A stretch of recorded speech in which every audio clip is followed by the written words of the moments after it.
վերնատուն։ Հանրային ռադիոյի ուղիղ եթերում վերնատունն է, ես Նազել Օհանյանն եմ, ողջույն սիրելի ռադիո լսողներ, Հանրային ռադիոյի կայք էջում ու նաև Facebook-յան հարթակում մեզ այս պահին դիտողներ, Հարավային Գերմանիայի Էդեն-Կոբեն քաղաքի արվեստի տան հարևանների պոեզիա բանաստեղծները թարգմանում են բանաստեղծներին համաեվրոպական ծրագրի շրջանակներում լույս է տեսել երկու Սիզիփոս հայերեն-գերմաներեն անթոլոգիան։ Այս մասին ենք մենք այսօր խոսելու ծրագրի մասնակից բանաստեղծների,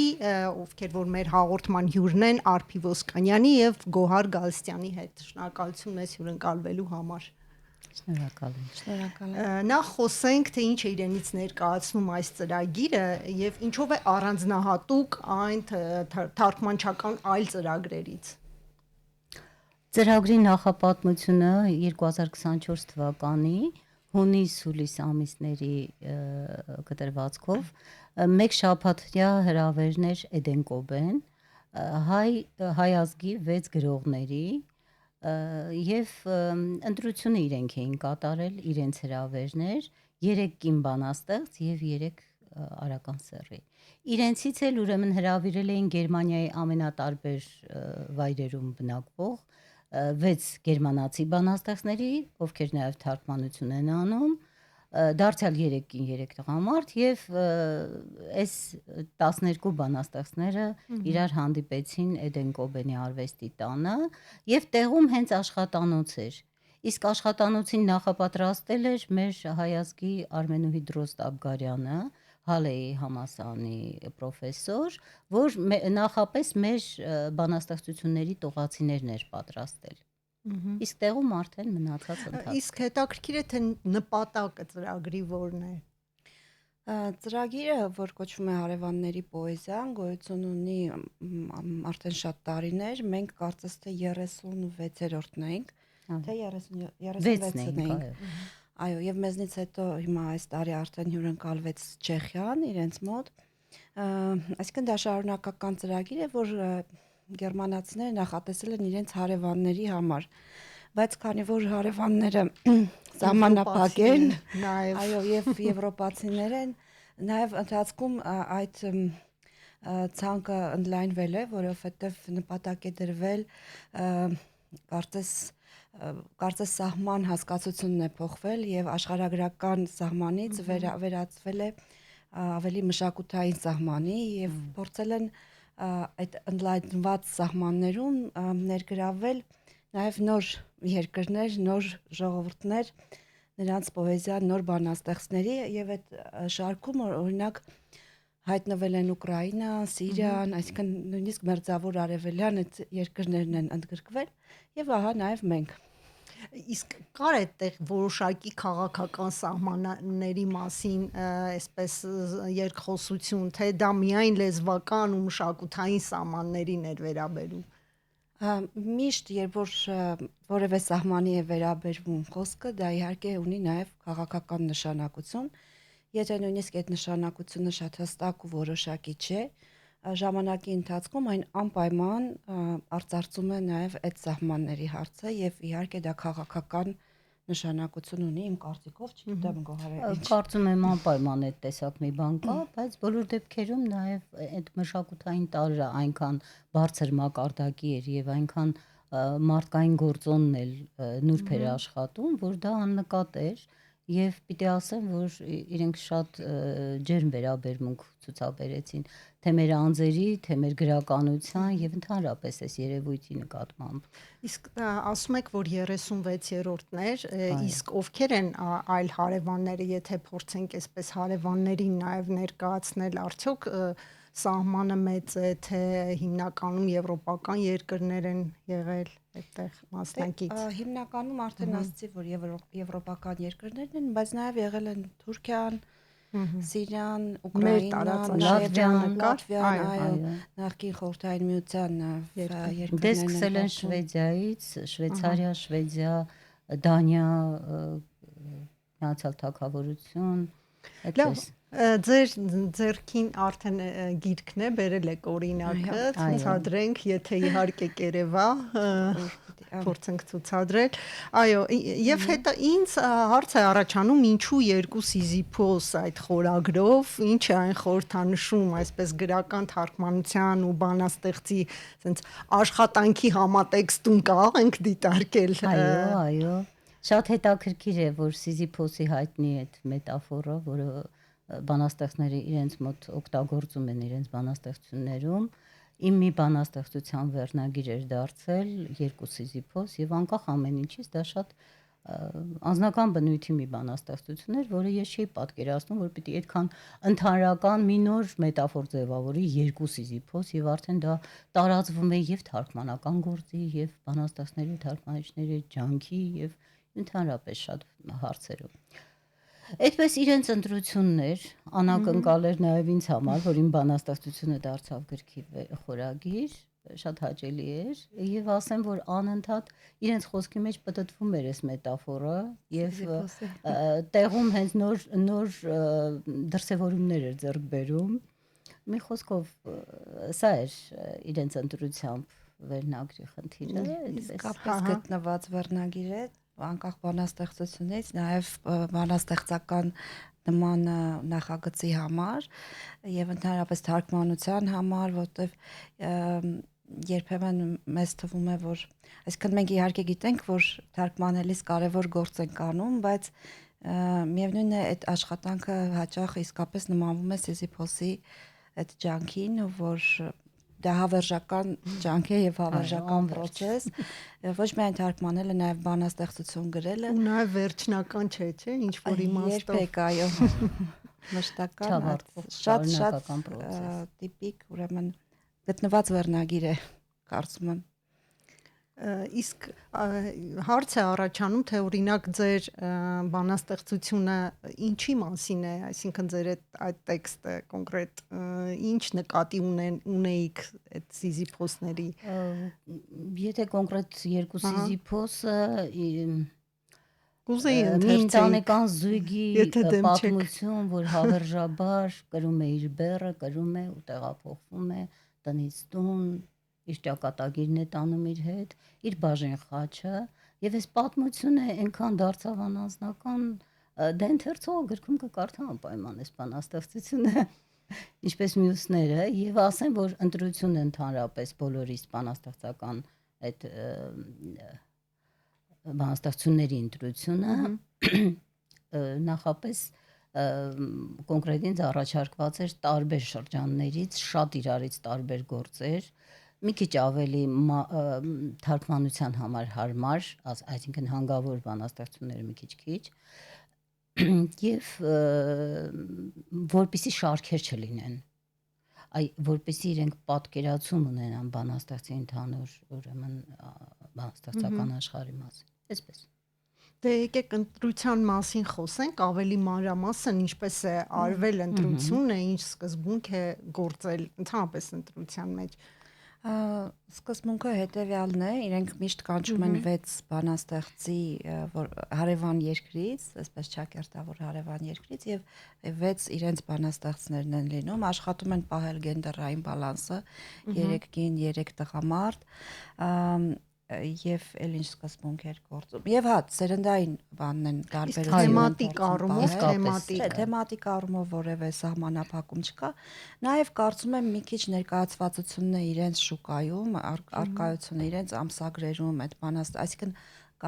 կարող են ընտրել են բանաստեղծներից, որոնք երբևէ թարգմանվել են, չէ՞, կարծես թե դա, որտեվ գերմաներեն տեքստերի միջոցով են այնուամենայնիվ ընտրում, դրա համար շատ կարևոր է, որպեսզի թարգմանվեն մեր հեղինակները, ընդհանրապես աշխատեն այդ ուղղությամբ, որտեվ թարգմանությունը բացի այս հնարավորություններից, նաև հնարավորություն է տալիս վերարժևորելու, վերանայելու, այլ հայացքով նայելու քո ստեղծագործությանը, եւ դա իհարկե կարող է նաև շատ մեծ փոփոխություններ մտցնել կամ գուցե ոչ մեծ, բայց ամեն դեպքում կարող է փոփոխություններ մտցնել նաև ստեղծագործության մեջ եւ ինչ որ ընթացք փոխել, ինչ որ նոր թափ հաղորդել, այսպես։ Նաև ինչ կուզենայի ասել այս գրքի մասին, որ թարգմանության այս ընտրված մեթոդը միանգամայն իհարկե լեգիտիմ է եվրոպական երկրներում, բայց մյուս կողմից մենք սովորենք, որ պիտի թարգմանությունը կատարի անպայման լեզվակիրը եւ կամ լեզվի մասնագետը ու պարտադիր չէ որ ես այդպիսի հարց ունեի, ես կանխում եմ չէ, ոչինչ պատասխանեք, ես այսինքն պարտադիր չէ որ թարգմանիչը լինի ինքը բանաստեղծ, ինչպես մենք ունենք նաև հրաշալի թարգմանություններ, չէ, հայերենում, այլ լեզուներից, բայց այստեղ ուրիշ սկզբունք է գործում, որ պարտադիր է որ բանաստեղծությունը թարգմանի բանաստեղծը եւ հակառակը պարտադիր չէ որ նա իմանա այդ լեզուն, որից պիտի թարգմանի։ Իսկ ո՞րն է դրա առավելությունը, կուզեի դրա առավելություն առանձնահատկություն եւ լեգիտիմություն շնորհելն է բանաստեղծին, որովհետեւ բանաստեղծական խոսքը իր կառույցով եւ ամեն ինչով տարբերվում է սովորական տեքստից, այդ թվում արձակ գեղարվեստական ստեղծագործությունից եւ այս գրքի հիմքում, այս թարգմանական մեթոդի հիմքում դրված է այն, որ բանաստեղծական փորձ չունեցող մարդը ըստ էության ավելի դժվար կթարգմանի կամ գուցե այդ թարգմանությունը չի լինի լիարժեք եւ նաեւ այն մոտեցումն է, որ բանաստեղծությունը հնարավոր չէ խոշոր հաշվով թարգմանել, բանաստեղծությունը հնարավոր է նորից գրել եւ բանաստեղծություն կարող է գրել միայն բանաստեղծը։ Մոտավորապես այսպես եթե ճիշտ եմ ընկալել։ Հնարավոր է նաեւ վերաիմաստավորել բանաստեղծությունը, այսինքն հասկանալ եւ վերարտադրել, չէ՞, այսպեսի նոր բանաստեղծություն գրել, այսինքն ամեն դեպքում եւ դրա մեջ շատ մեծ ճշմարտություն կա, որովհետեւ իսկապես բանաստեղծությունը հաճախ անթարգմանելի է, հատկապես եթե բարդ տաղաչափություն է եւ հատկապես հանգավոր բանաստեղծությունը մենք ճիշտ է ունենք լավ օրինակներ էլի թարգմանական մեր պատմության մեջ, բայց դրանք էլ են էլի ամեն դեպքում նոր բանաստեղծություններ են տրված թեմայով, տրված ստեղծագործության հիման վրա եւ էլի դա է սկզբունքը, որ բանաստեղծություն պիտի գրի բանաստեղծը։ Իսկ մարտահրավերներ կային, գիտեք ինչներ կարևոր այդտեղ, որ հնարավորություն էին տվել աշխատանոցի ընթացքում մեծ հետ կցված թարգմանիչների, հայ թարգմանիչների օգնությամբ շփվել իրենց հետ եւ տեքստի շուրջ զրուցել մեր անգլերենով, մեր թարգմանիչների օգնությամբ մաքսիմալ տողը ընկալելի դարձնել իրենց համար։ Իրենք նույնիսկ բառի յետևից մինչև վերջ գնում էին։ Սա հնաբանություն է, նորաբանություն է, սա սլենգ է։ Իրենց շատ հետաքրքիր էր թե ինչպես է։ Ներողություն, հայերեն բառի հետևից։ Այո, թե բանաստեղծության մեջ դու ինչ ես ասել, եւ դա արդյոք ուղիղ իմաստն է, այլաբանություն է։ Եվ այդ աշխատանոցի ընթացքում մեկ բանաստեղծությունը կարող էր թարգմանել 4-5 բանաստեղծ 6 նույնիսկ յուրաքանչյուրի իր տարբերակով եւ գրքում կան տարբերակներ օրինակ իմ բանաստեղծություններից մեկի 4 թարգմանությունը կա այստեղ սա թարգմանիչների հայ թարգմանիչների համար էլ հետաքրքիր մի բան կլինի այդտեղ ոճերը նույնպես կարող է փոխվել այո շատ տարբեր են եւ իրենք մեծ հպարտությամբ են խոսում դրա մասին որ իրենք մի բանաստեղծության դե ի վերջո կարելի է օրինակ անթոլոգիայի ինչ որ առումով եւ կարելի է հնարավորինս շատ ստեղծագործություններ ընդգրկել այո բայց ինքս սահմանափակվել են հպարտություններ այդ որ նույն ստեղծագործության մի քանի թարգմանություն են դնում, ինչը ինչ որ առումով էլի ընդլայնում է գերմաներենի հնարավորությունները, գերմաներեն զարգացնում է հենց գերմաներենը, այսինքն թարգմանության նպատակը ի վերջո հենց սեփական լեզուն հարստացնելն է։ Դա թույլ տալը, որ այդ լեզուն փոխազդեցություններ կրի եւ վերցնի օտար կառույցներ, մշակի դրանք հենց սեփական լեզվի որ նորը հարցնում եք ինչ նպատակը որն է, նաև դա է ինչպես միշտ թարգմանության նպատակը, այս գրքում նաև այդ նպատակն է, բայց մենք չասեցինք հեղինակների անունները եւ գուցե հա, եթե այո, իհարկե, համեցեք։ Հա, այստեղ ուրեմն հայկական կողմից Գոհար Գալստյանն է, Խաչիկ Մանուկյանը, Վիոլետ Գրիգորյանը, Արփի Ոսկանյանը, Վահե Արսենը, Կարեն Ղարսլյանը։ Իսկ գերմանական կողմից Դոմինիկ Դոմբրովսկին, Լիզա Գոլդշմիդտը, Օդիլ Քենելը, Բիրգիթ Քրայպեն, Յան Ռոհներտը եւ Անդրե Շինկելը, որը էլի հայ այսպես գերմանական բանաստեղծական բարեկամության կարևոր ներկայացուցիչ է եւ Հայաստանում եղել է, շատ մտահոգ է Հայաստանով, քաղաքական զարգացումներով, աշխարհակաղակական եւ այդպես շատ սրտացավ է հայ ժողովրդի հանդեպ, նույնիսկ բանաստեղծություններ ունի գրած, Արարատ, Գանձասար, այսպես եւ իր անձնական նաեւ այս հետաքրքրվածությունն է եղել, որ ինքը նույնպես մասնակցել է այս ծրագրին։ Երկու հավելում անեմ, որ գիրքը երկլեզու է, այսինքն զուգադիր դրված է հայերենը։ Եվ քանի որ այսպես հարուստ է թարգմանական այդ դրսևորումը, կարծում եմ շատ հետաքրքիր պիտի լինի մեր թարգմանիչ ուսանողների համար, գերմանիստների, եւ Արփի ընթերցած այս բոլոր անունները ես վկայեմ, որ հիմա գրողուցավ կայքում էլի Արփի ջանքերով թարգմանված ներկայացված են հայերենով այս բանաստեղծների գործերը եւ նաեւ Հանս Թիլի գործերը, ով այս ծրագրի ղեկավարն էր եւ հրաշալի բանաստեղծ, շատ լավ կազմակերպիչ եւ գրքում հավելում են այս 6 հեղինակներին նաեւ Արտեմ Հարությունյանի նամակնույն բանաստեղծական շարքի ուրեմն գերմաներեն թարգմանությունն է։ Իդեպ սկզբում ուզել էին հրավիրել իրեն, ինքը դե տարիքի ու առողջության խնդիրներով, այո, երկուսին էին ցանկացել հրավիրել, բայց երկուսն էլ առողջական խնդիրներ էին ունեցել եւ այսպես ծրագրին չէին մասնակցել։ Բայց իրենց գործերի թարգմանությունն էլ ընդգրկված է գրքում։ Միայն Արտեմ Հարությունյանին, այո, Գրիգորինը ընդգրկված չեն, իսկ գերմանացի հեղինակներից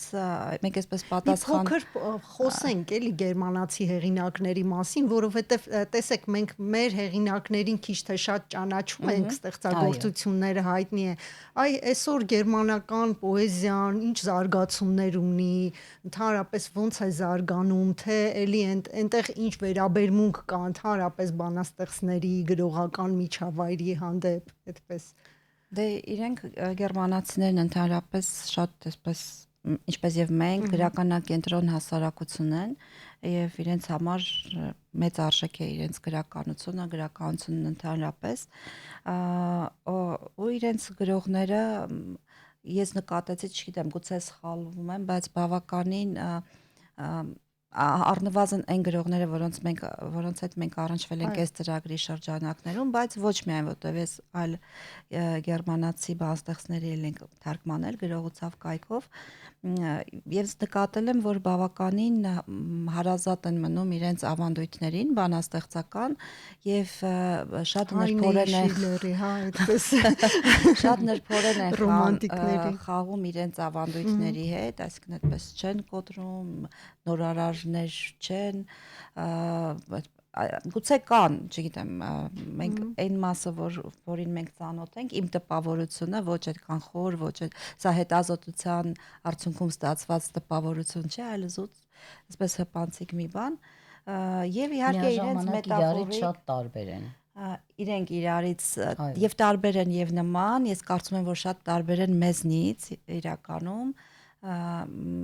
եւ օրինակ երբ որ մենք թարգմանում էինք, ես մտածում էի սա ինչպես երկխոսի մեր ընթերցողների հետ, ինչ արդյոք կառաջացնի հետաքրքրություն, թե նրանց համար այնքան էլ ակտուալ չի լինի, բայց զարմանալիորեն մեր ընթերցողները բավականին սիրեցին իրենց,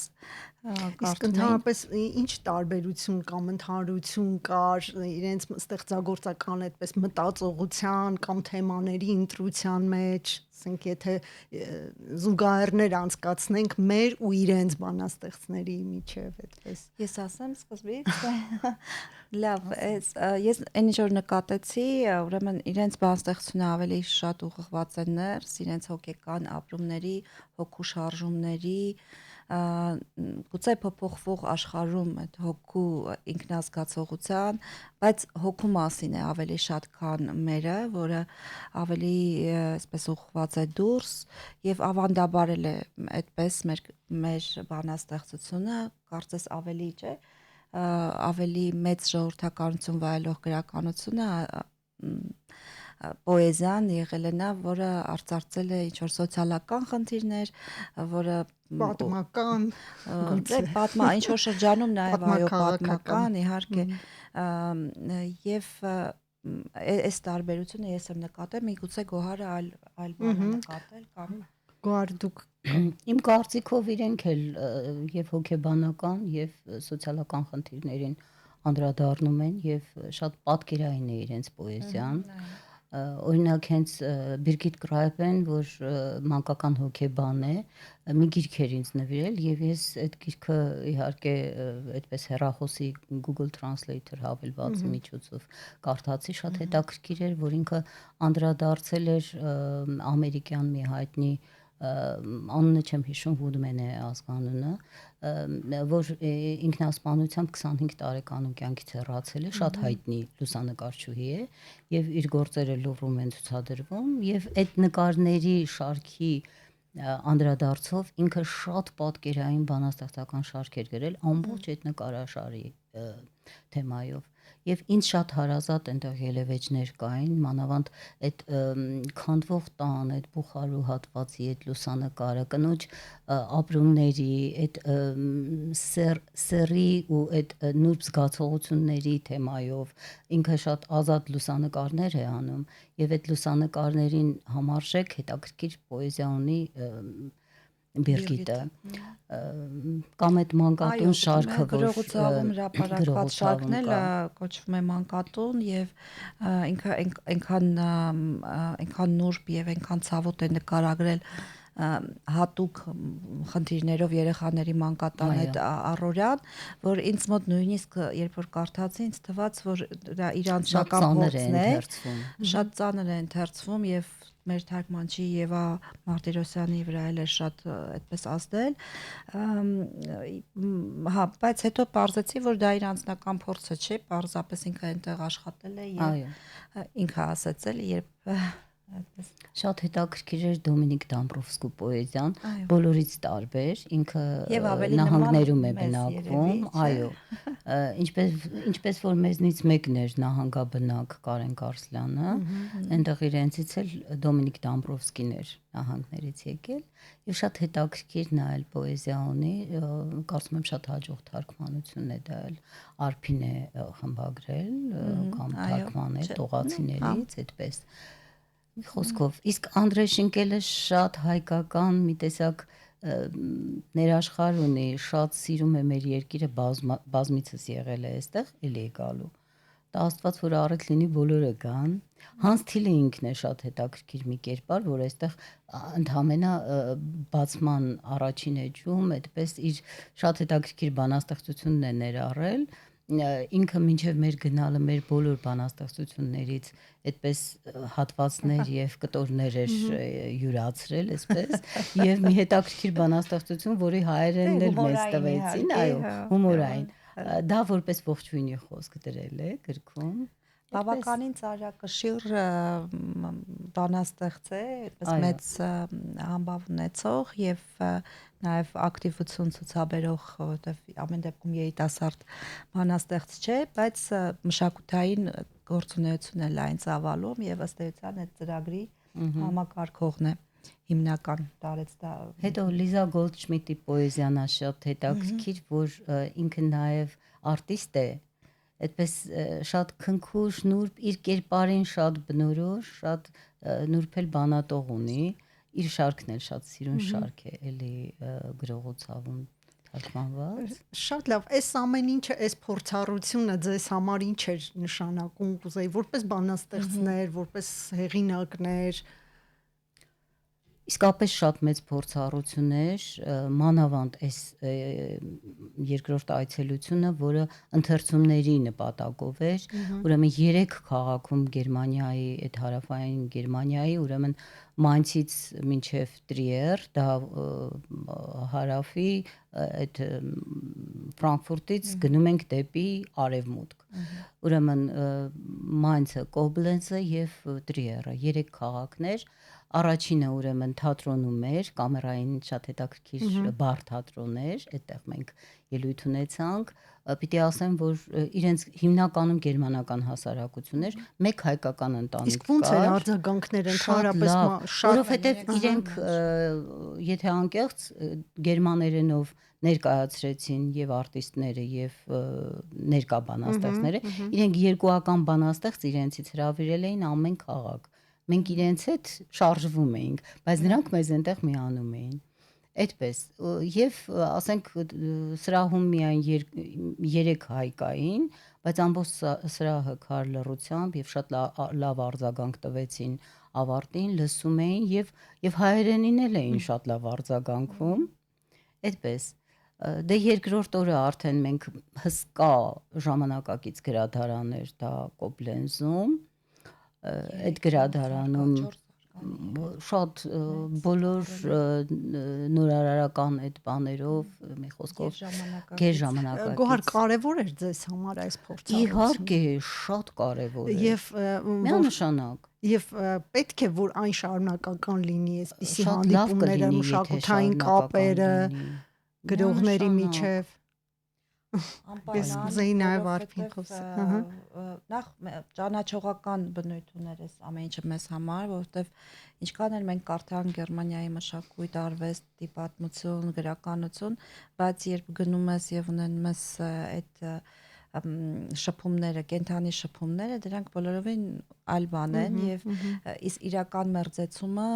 այդտեղ է սկսվում, ոչ թե գրքային պատկերացումներով։ Այս տեսանկյունից մենք իրենց ճանաչեցինք, իրենք էլ ինչ-որ չափով մեզ ճանաչեցին եւ իհարկե ես կուզենամ, որ մենք փորձենք մենք էլ իրենց բերել Հայաստան եւ այս ծրագրի շարունակությունը ես տեսնում եմ մեր ուրեմն մեր ակտիվությամբ, չէ, մեր նախաձեռնողականությամբ հույս ունեմ, որ կկարողանանք դա կազմակերպել եկող տարի միգուցե նույնիսկ իրենք շատ հետաքրքրված են, որովհետև մեր եւ գրքի փառատոնով եւ գրքի շուրջ իրենց համար սա անհայտ տարածք է ամեն դեպքում, չհաշված 1-2 բանաստեղծների, որոնք քիչ թե շատ ծանոթ են։ Իսկ իրենք ինչ որ բացահայտումներ արեցին մեզ հետ կապված, ինչ որոշակի անակնկալներ, բաներ, որ իրենց համար էր անսպասելի կոնկրետ հայ պոեզիան դե իրենք ծանոթացան ժամանակակից հայ պոեզիային այս մի քանի հեղինակի օրինակով Անդրե Շինկելը ավելի լավ գիտի, որտեղ ինքը գալիս գնում է, փորձ ունի եւ մյուսները էլի պիտի գան, որովհետեւ գրքով ծանոթացածը այլ բան է, բայց որ գան, տեսնեն, քալեն փողոցով զգան Հայաստանը, դա բոլորովին այլ է, այսինքն պիտի լինի նույնը, ինչ որ մենք ունեցանք այդ նույն փորձառությունը, եթե լինի, սա կհամարենք այսպես ավարտված, ամփոփված մի բան։ Այսքան է թերևս, եթե հավելելու կարևոր մի բան ասեմ, Հանս Թիլը, ով էս ասացի արդեն ամբողջ ծրագրի ղեկավարն էր, շատ լավ գիտակ էր հայոց պատմության։ Եվ ինքը երբ ներկայացնում էր մեզ ընթերցումներից առաջ, ինքը անպայման մի կարճ պատմական էքսկուրս էր անում, որը թեպետ գերմաներեն էր ու մեզ համար ոչ լրիվ հասկանալի։ Մենք Տրիերում առիթ ունեցանք հայ հանդիսական ունենալ։ Այ նրանք վկայեցին, որ Հանս Թիլի խոսքը շատ հիմնավոր, շատ խորքային անդրադարձեր մեր պատմությանը։ Այո։ Մի բան էլ ես հավելեմ ու ամփոփենք երևի, դա որն էր այս փորձառության ինձ համար բացահայտումը, այն լրջությունը, որով գերմանացի բանաստեղծները մոտենում են իրենց գործին, այսինքն դա իսկապես մենք տեսանք բարձր պրոֆեսիոնալիզմ, ամեն բառի համար կռիվ տալ տեսանք, որ մենք արդեն վաղուց մոռացել ենք դրա մասին, ընդ որում այդ աշխատանքային process-ի մեջ ես ասում եի դուք սխալ եք թարգմանել, ինձ ասում էր ճիշտ եմ թարգմանել։ Այսպեսի դրվագներ ունեցանք ու այդպես այս փորձը դրա համար էր նաև կարևոր։ Շնորհակալություն, կարծում եմ այս հաշվի առնելով ձեր էնտուզիազմը եւ այսպես ոգևորությունը առհասարակ այս փորձառության հետ կապված, գուցե ինքը շարունակական բնույթ ունենա արդեն, գուցե այլ երկրներում նաև լինի, ինչու ոչ, որովհետև այսպես է զարգանում, չէ, ընդհանրապես գրականությունը, բանաստեղծությունը եւ այլն։ Շնորհակալություն, սիրելի ռադիո լսող, տեղեկացնեմ, որ լույս է տեսել 2 Սիզիփոս հայերեն գերմաներեն անթոլոգիան, չգիտեմ, վաճառքում կլինի, թե ոչ, գուցե։ Միայն 1-2 օրինակով կլինի Իլիկ սրճարանում, շատ լավ, իսկ իմ հյուրերը այդ ծրագրի մասնակիցները ու նաև այս գրքի հեղինակներն էին Արփի Ոսկանյանը եւ Գոհար Գալստյանը։ Զրույցը վարեց Նազելի Օհանյանը, կհանդիպենք։